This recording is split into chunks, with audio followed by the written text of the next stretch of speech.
Euro.American.Passion at gmail.com. Send me a comment, like, subscribe, suggestion, anything that you feel that will be beneficial to this channel. Hey YouTube fam, this is Tack with Euro.American.Passion. Just trying to give you a little follow-up. I didn't really do too much work. I was actually gathering things together, getting ready to do some work. So, and in the process, finally was able to get a couple of my signs up. I got about 8 more to put up, so I'll keep you posted on that as well. Anyway, make a long story short, I'm getting ready to start doing some bracing for the little red rust, or little rusty red. Give me an idea what name I can call it, so that way I can at least give it a little shout out. I always try to give something a name, so that way it can give some sense of ownership, realization, or whatever you want to call it. Anyway, I'm going to show you what I've been working on, and I'm going to show you what my intentions are.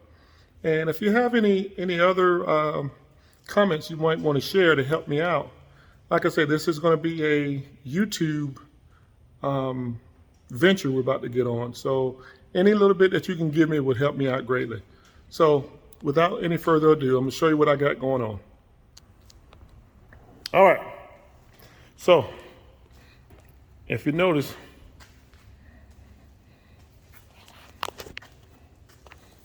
got all the windows except for the doors. Got everything out. Here's the funny part. You can see how bad the rust is. I had to put the tires underneath the bottom to actually force it to twist or flex the actual torso, I would say, back into an appropriate position. So when I did that, it actually showed me that the car is flexing this way. Not this way, but this way. I don't know if you know anything about race cars. Like Ford Mustangs are really notorious for torquing really bad to the right passenger rear tire. If you ever see a Mustang racing, you'll see what I'm talking about. But anyway, this is what I got. And by adjusting the actual jack as well as the tires, I'm able to get the doors to close like they should. Now this door here hadn't been shut in so long, so of course you got that. But it closes. It's so much easier. It's not like it's actually, I have to lift it up or push it down. Same with this door. So I got it sitting perfect. So anyway, like I said, got everything down. I'm doing my dimensions.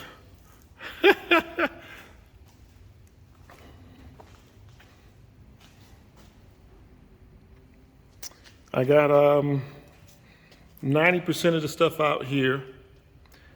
Anyone that knows anything about a 911 Porsche early model, the actual longitudes, they're rusted right here. They make little kits that I can actually put to replace it. So I'm going to replace those. I'm going to rebuild. I'm going to rebuild kits for the actual axles. I don't know why or who, or I don't have any solutions for that. But anyway, someone put air shocks in the back of this car. I don't know why. I don't know why. Can you say it with me? I don't know why. Anyway, I was able to pull all of the stuff out. I just have to scrape a little bit more.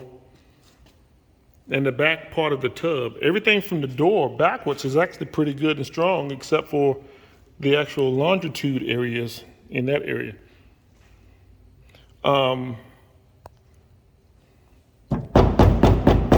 not bad at all. So it brings me back to my point of really and truly, I'm going to replace the inner and outer rockers. I'm going to cut this tunnel out because I'm not going to use it anymore. I'm going to make my tunnel come up to here. So it's not going to be low, it's going to come up to here, and it's going to run all the way across and tap into this firewall here after I reconstruct it. Then I also decided to do I got to replace this. I'm going to do some actual metal work. I got to replace all of that. They make kits for this as well. So I got to do this one and the other one on the other side. Then I'm going to go with a 993 fiberglass body kit, a conversion. This is a 71, but I'm going to do the conversion for a 993. I've always loved that body style. I love this body style, but with so much work that needs to be done to it, I said I'm going to make it unique. So I'm going to, with the kit, you can cut all of this off. So I'm going to end up selling all of this stuff here if anybody wants it. I've always loved it where the tail lights kind of have that angle on it. So this is where we're sitting at right now. I have to take I've already got the top part of the actual dash off. It fell apart as soon as I took it off. Now I have to take the knee pad, the knee bolsters off. And for anybody who actually has been watching my videos or my channel, you know that I actually had another building before this one that Hurricane Zeta came and did some massive damage to. And I had a 2002 Volkswagen Jetta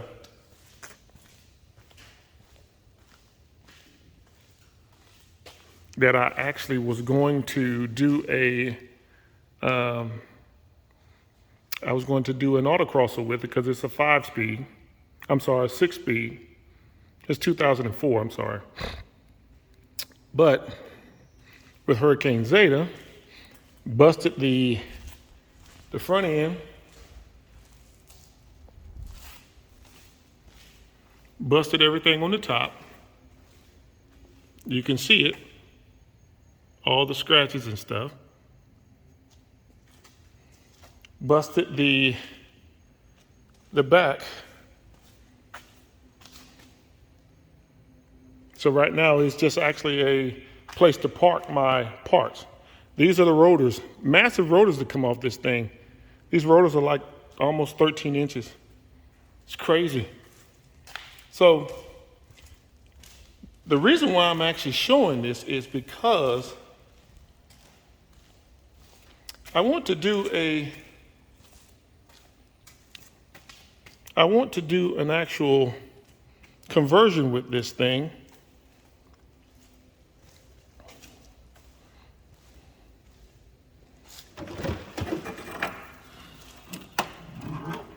This is what I'm going to put in the actual Porsche. I'm going to actually put, oh, hold on, bear with me. Hold on.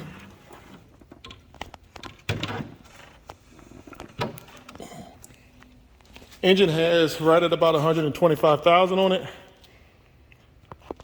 I'm going to put a high-performance oil pump on them. They're notorious for that. I'm thinking about trying to strengthen it up a little bit. I want to get about a good, I would say about a good 400 or 500 horsepower on it. I'm actually even going to use the transmission. So the good thing I like about it is it's going to be transversed in this car. From the frame rail to frame rail is 35 inches. Now,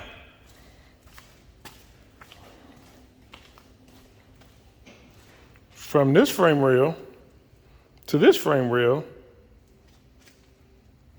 is 35.5 inches. So basically what my plan is to take the mounts that are bolted to the frame rails and bolt them there after I structurally put some actual plates there. Because I like these because they're adjustable on both sides. I'm gonna do away with all of the actual accessories. This is gonna be one of those, what I call a sprint car. It's not gonna have all these actual creature features, the steering and the AC and all of that. It's just gonna be the water pump, alternator, and that's it. I'm gonna roll with it. I'm gonna pull out the, I'm gonna pull everything out, drive shaft, drive axles, transmission, engine, wiring harness, computer, fuse box, and steering. So if I can do it this way, everything will work out. This car's been sitting up for about a year and a half, almost 2 years, because Hurricane Zeta came October 28th of 2019. So that's actually the drivetrain part of what I got to do. Of course, anybody who knows anything about European cars, a lot of these drive lines and transaxles, they share the common 4 or 6 bolt in the older cars. The only thing that's different is the length, which that's going to be an easy fix, because as long as the actual shaft itself carries the same spline, all I have to do is just change it to accommodate this car. So I won't know until I start pulling all of this stuff out. So that's my goal. That's going to be done probably this weekend, pulled all of the stuff pulled away from it this weekend. But I want to go ahead and get this together because I have to brace it up before I can start doing anything. And lo and behold, here's all my bracing material. And once I get done with that, I can start rotating it over on my tilt jig that I'm going to create. Tilt jig is going to actually bolt to the bottom. I don't know if you see the bolt holes here. You got one there, and you got one there. Oh, one there, and one there, and it's on the same on each side. I'm going to bolt it down, and on the front, where the actual sway bar goes in, this particular car didn't have a sway bar, but where the sway bar goes in, these are all, it's 3 bolts, they screw in. And so when you screw those in, of course, it holds the sway bar. But in this case, I'm going to run some long tubes to here, cross over, go to the other side, and do the same thing. Where my structural integrity is going to come from is I'm going to be using 1,000-pound engine stands, or engine, the things that you rebuild. Yes, engine stand, I'm sorry. I'm having one of those days. I had a long day at work, so I got those 2 right there. So they have tons, so they're 1,000 a piece. So when I get those, I can get it off the ground and I can be able to rotate it. So when I rotate it, everything will be good to go. All right? So just to kind of give you an idea, let you know I hadn't forgot about you guys. Just give you an idea where I'm sitting at. So my next focus is to brace it up really good. I'm going to run a brace. I'm going to run a brace straight across. I'm going to run a brace straight up on each side. I'm not going to put a brace on the back because that is really strong back there. So based off of how the doors open and close after I brace this one up in the angle, that one up in the angle, and the one straight across, based off of how this turns out, it would let me know what other braces that I would need to do. So once again, this is Tack with Euro.American.Passion. I was just trying to give you an idea of what's going to be going on next. So the next video you see is me pretty much doing the bracing or having the bracing already installed. It just depends on what actually goes on next. So if you actually feel that this is a video of great likings, to you, subscribe, hit that thumbs up, hit that bell so you can continue to get more content from me. And we're going to go from there. I really enjoy the fact when I can get feedback because it tells me if I'm doing everything that's going to be beneficial. I'm not one of those kind of guys that know it all, but I will tell you this. I'm one of those kind of guys that would love to do it all. So if you're willing to help me out, I don't mind doing the work. Once again, this is Tack, Your American Passion. Always remember blessings. God bless you. Fight COVID. Peace.